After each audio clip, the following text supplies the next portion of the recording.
Another season is about to be launched in Path of Exile, and since so many players are back into the ARPG scene thanks to Diablo 4, it is time to give you guys some advanced knowledge about Path of Exile. Hey everyone, my name is Scruffy, and today we are taking a look into the crafting system of Path of Exile. As in our old fashion, we're trying to make you learn as much as possible about a certain topic without having this video lasting for 1 hour. In comparison to other games, like World of Warcraft, where you bring materials to a blacksmith and receive the item of your choice, crafting in Path of Exile is quite complex. I'm here today to make sure that I teach you the basics of crafting equipment in Path of Exile, give even more advanced knowledge, and even give some crafting examples for some of the most desired items in the game. This crafting guide might become outdated in the future, but our written guide will always stay updated. We're currently working very hard on our website stormfade.com, which presents you Path of Exile news whenever it's fresh, league starter builds for any upcoming season, regardless when you're watching this video, and many other guides like our new players guide. So check out the link in the description and never hesitate to visit Stormfade whenever you're looking for some news about your favorite games. And without further ado,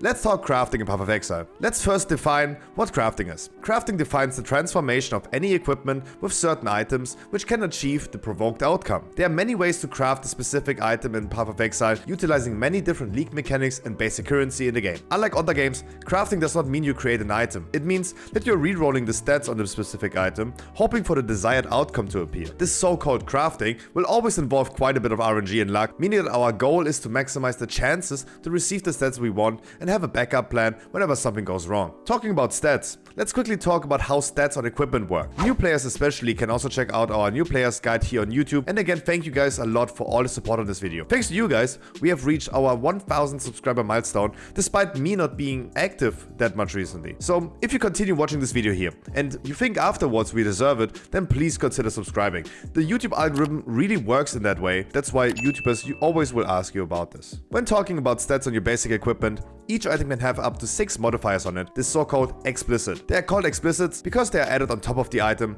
like if they were coming externally to the item. They are also implicits. Implicit are stats like armor, evasion rating, or even a certain stat that is imprinted into the item. This implicit cannot be changed whenever we are transforming the item. The implicit is part of the base item itself. Surely, there are always ways to modify something, even implicits, but for easy understanding, I will refer to those as unchangeable until we get to the point later. The explicits on an item are also differentiated in 2 groups, prefix and suffix. I really hope I didn't lose you already here. As soon as we have 6 stats on an item, there are going to be 3 prefixes and 3 suffixes added under the implicit of the item. Normal items in white rarity will not be able to have any explicit on them. Magic items can have up to 2 explicits on them, which one of them is a prefix and the other one is a suffix. Yellow items have up to 6, and uniques, aka legendaries, however you want to call them, are their own. Uniques cannot be modified in the most basic ways. So why is there even a difference in prefix and suffix then? Maximum life is a really cool stat that many players want to have on their items. Maximum life is a prefix. If your item is missing 1 out of 3 possible prefixes, it could become maximum life if you continue crafting the item. Resistances are very important and must always be kept out in most scenarios. They are always a suffix. If you think you didn't understand anything that is being explained, all this information can be found written on our website,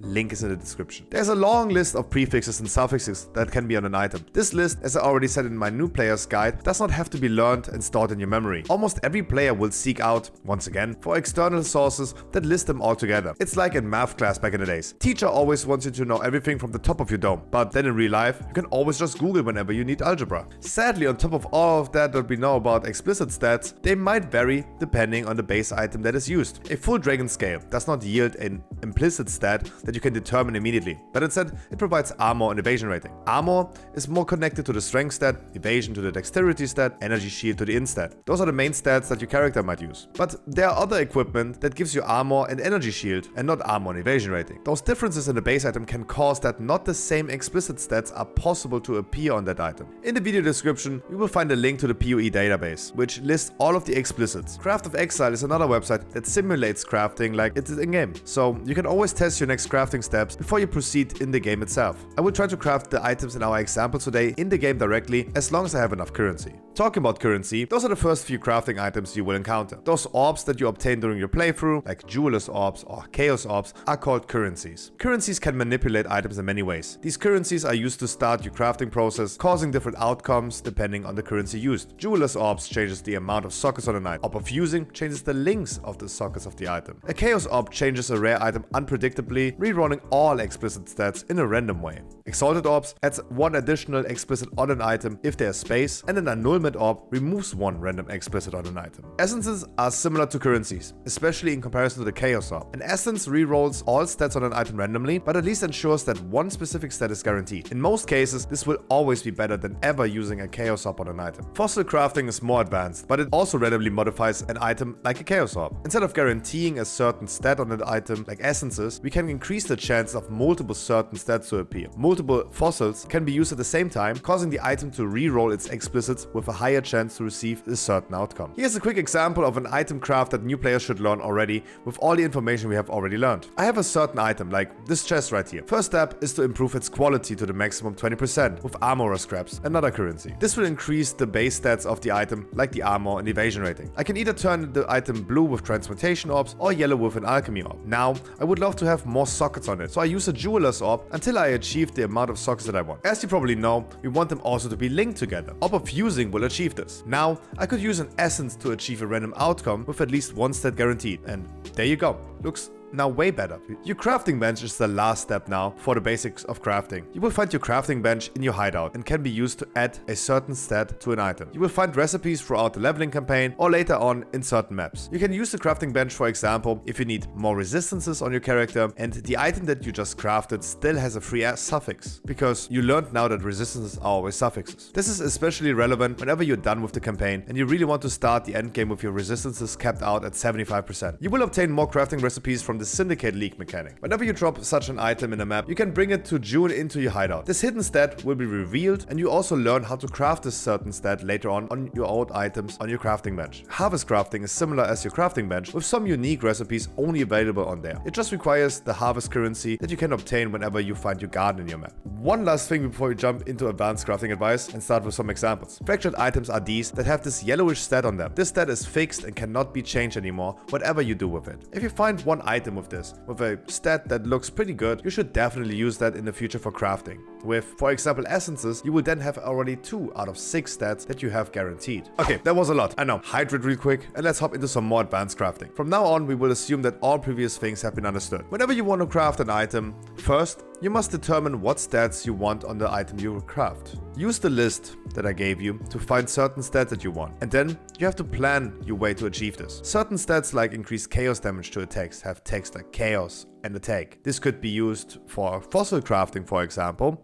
That increases the chance to reroll your item with more chaos and more attack modifiers. Also, as soon as you have determined the stats that you want, you need to really plan how to slowly craft one stat after another. For this, we are using master crafts in most cases on your crafting bench. The so-called master crafts are things like prefixes cannot be changed or cannot roll attack modifiers. These crafts are quite expensive, but can ensure that we take the right steps to achieve our desired item. First, decide which explicit modifiers you want to have on your item, and second, choose a base which is allowing all wish stats. We're looking for boots with Eldritch implicits with maximum fire resistance and physical damage as chaos damage, maximum life as a prefix, increased armor and evasion rating as a prefix, we craft this later on the crafting bench, movement speed and onslaught proc, this is also a prefix but comes from a Wield mod, lightning resistance, chance to suppress spell damage, and a random suffix which is good, like resistances or attributes or something similar. We start with our item, make it to 20% quality and use an alchemy orb to make it rare. We then use an essence to provoke a certain stat, and in our case it's gonna be the lightning resistance. We want spell suppression on it, so now we have to use as many essences as it takes to randomly proc spell suppression. After a while,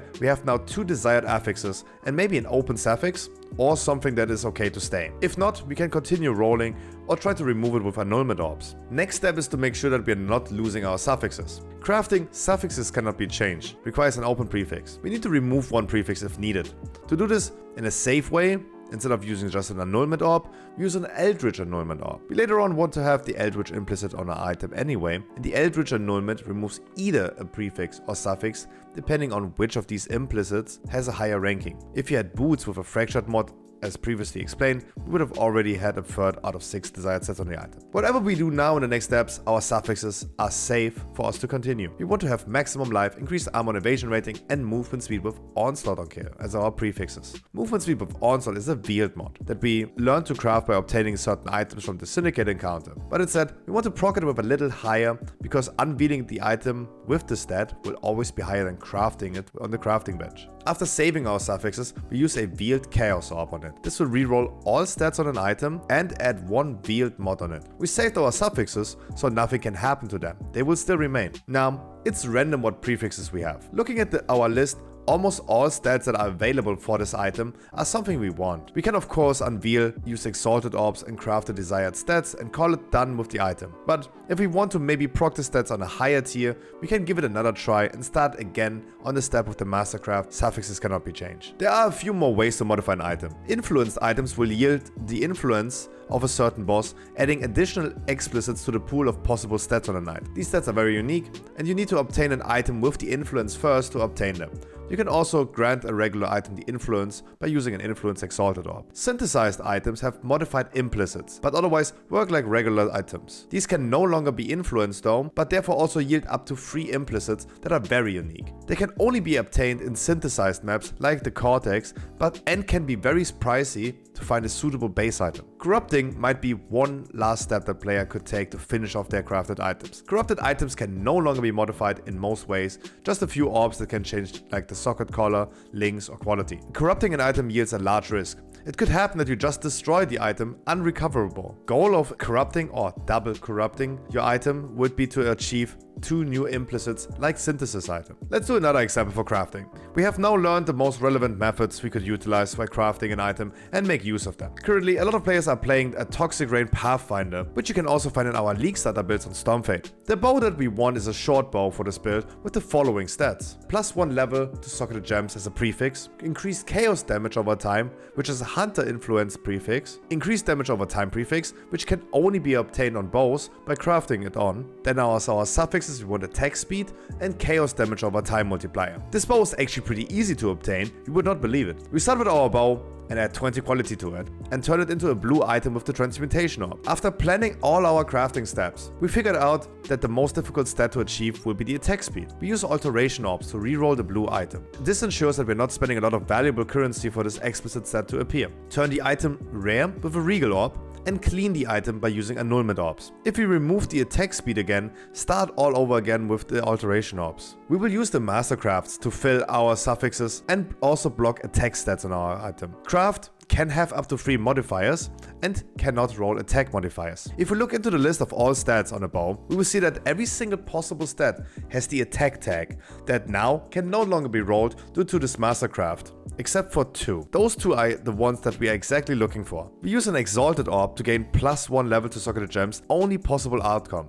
and a hunter exalted orb to gain the influence and the only other possible stat. Now we just recraft the can have up to 3 crafted modifiers and craft the last 2 desired stats on it. Another heavily desired item is the helmet for the infamous Righteous Fire build. This item will grant this build a fake 6-ling due to its double Elder Influence mods. It also uses essences and veiled mods again, but a little more advanced. Always keep in mind that you don't need to achieve these types of perfect items in the beginning of a season.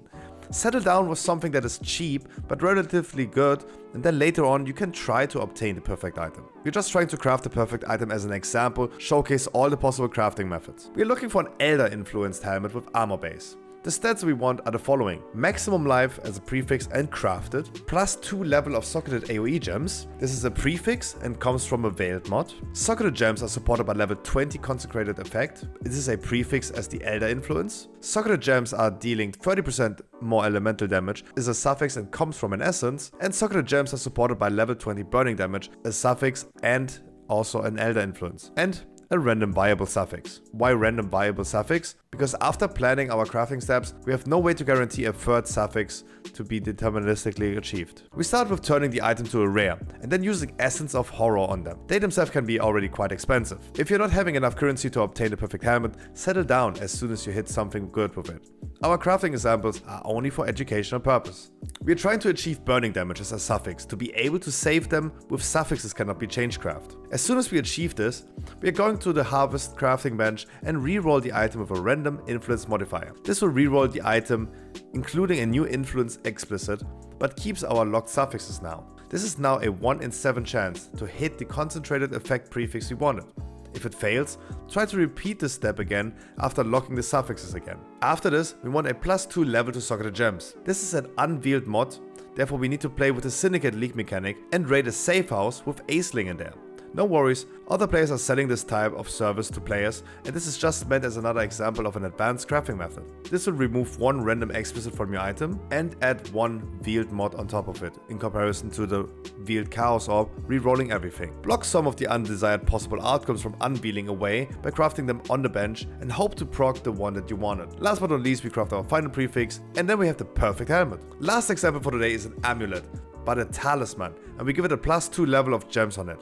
This might be an item that every build wants, and depending on what type of skills gems you use, it has a similar way of crafting. We start with a blue amulet that has already +1 level to all skill gems on it. I would prefer buying it like this from someone instead of rerolling it yourself. The chance to achieve it can be extremely low, but you do you. Make sure the amulet is clean and only has the stat on it. We can have up to 3 crafted modifiers on it, and then take it to our bestiary to create an imprint. This imprint allows us to store this blue item now in it, and we can always come back to this step whenever we are not achieving our desired outcome. From here, with the imprint saved in your inventory, we turn the item rare with a regal orb. This adds 1 more stat, and we do hope for something good. In our example, we're going with a suffix preferably, because we later on want another veiled prefix. As soon as we have our amulet with 2 suffixes and 1 prefix now, we are crafting, cannot roll attack modifiers on it, and make sure that all our suffixes are full. On the harvest crafting bench, we are using the augment fire modifier craft, and the only achievable outcome is the +1 level to all fire skill gems. This works similar with physical, cold, chaos and lightning. This sounded easy, but it's definitely not a cheap craft. We now add prefixes that cannot be changed to save them, and either use a veiled chaos orb, depending on how your other stats on the item look, or go to Aceling again and try to remove a crafted mod with a new veiled prefix. From now on, you have a lot of RNG involved, depending on what suffixes you want.